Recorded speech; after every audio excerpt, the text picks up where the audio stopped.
Have you ever worked in a place where the unwritten rules mattered more than the official policy, until one day, someone decided to draw a line in the sand? There's a particular kind of tension that builds when a manager, armed with a rulebook, decides to challenge the established, practical flow of things.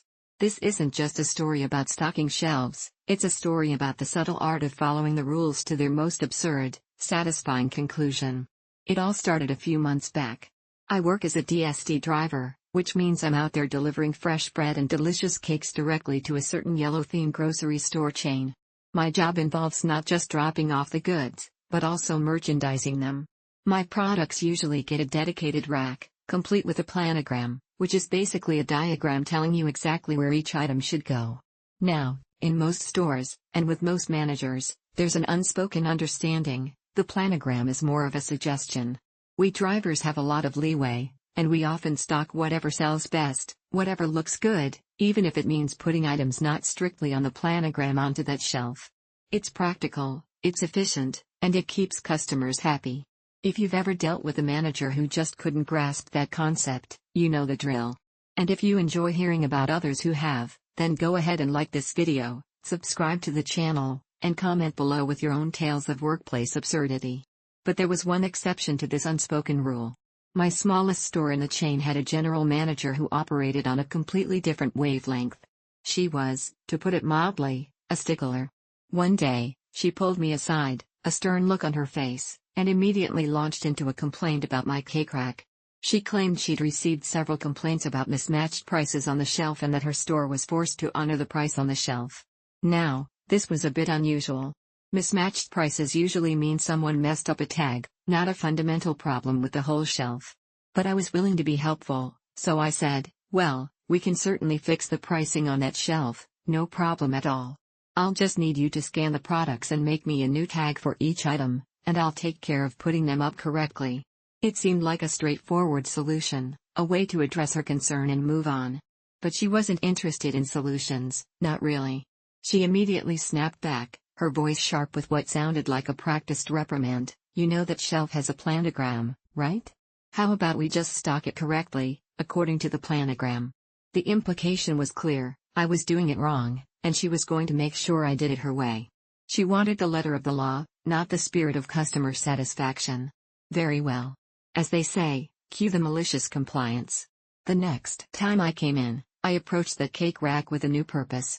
If she wanted things stocked correctly according to the planogram, that's exactly what she was going to get. I began to methodically strip everything off the shelf that didn't precisely match the tags in the official planogram. And what did that mean? It meant I took everything away. Every single cake, every popular pastry that customers loved and had come to expect, came off that rack. The shelf went from a vibrant, tempting display to an empty, almost barren landscape. The general manager, who had been hovering, immediately started questioning why her most popular sales items were being removed. She looked genuinely confused, almost panicked, as she watched me clear out what was typically a high-traffic area. I just looked at her, calm as anything, and said, "Well, none of this is on the planogram, so I'm just taking it out and replacing it with what is on there, like you said." The look on her face was priceless, a dawning realization of the consequences of her own words. Dejected, and with an obvious sigh of frustration, she just left me to it.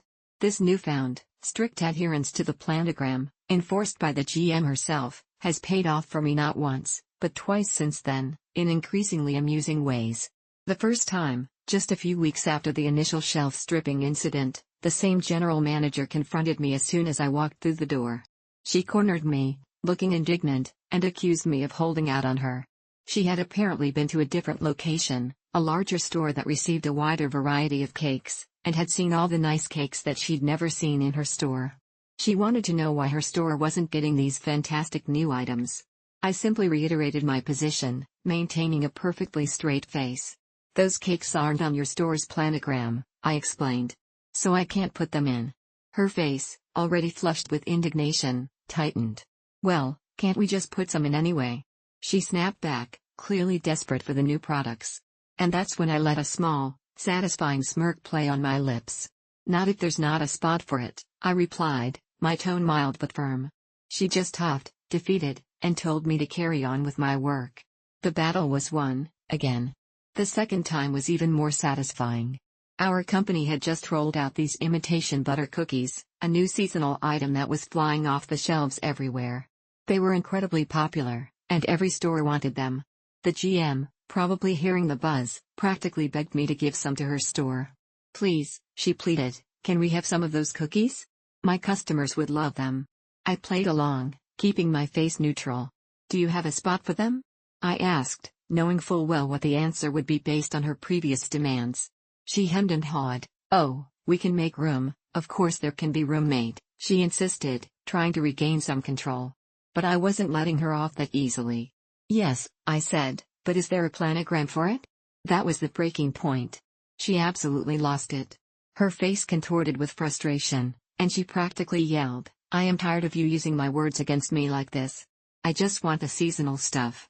Her voice was shrill with exasperation, and admittedly, I found a little bit of pointed satisfaction in delivering my final blow. "Well," I told her, my voice calm in contrast to her fury, "it's what you said. I can't do anything about it." With that, the fight completely drained out of her. Her shoulders slumped, and she just turned and slowly, almost visibly limped off, defeated once more by her own rigid rules. It's almost comical, isn't it? She could have all the fun, popular snacks and seasonal items if she would just stop being such a helicopter manager.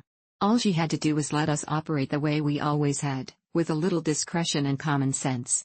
But instead, she chose the path of strict, inflexible rules, and now she's stuck with the consequences. It's a powerful reminder that sometimes, the most effective way to deal with an unreasonable rule maker is to simply follow their rules to the letter, no matter how illogical they become. It can be incredibly satisfying. What about you?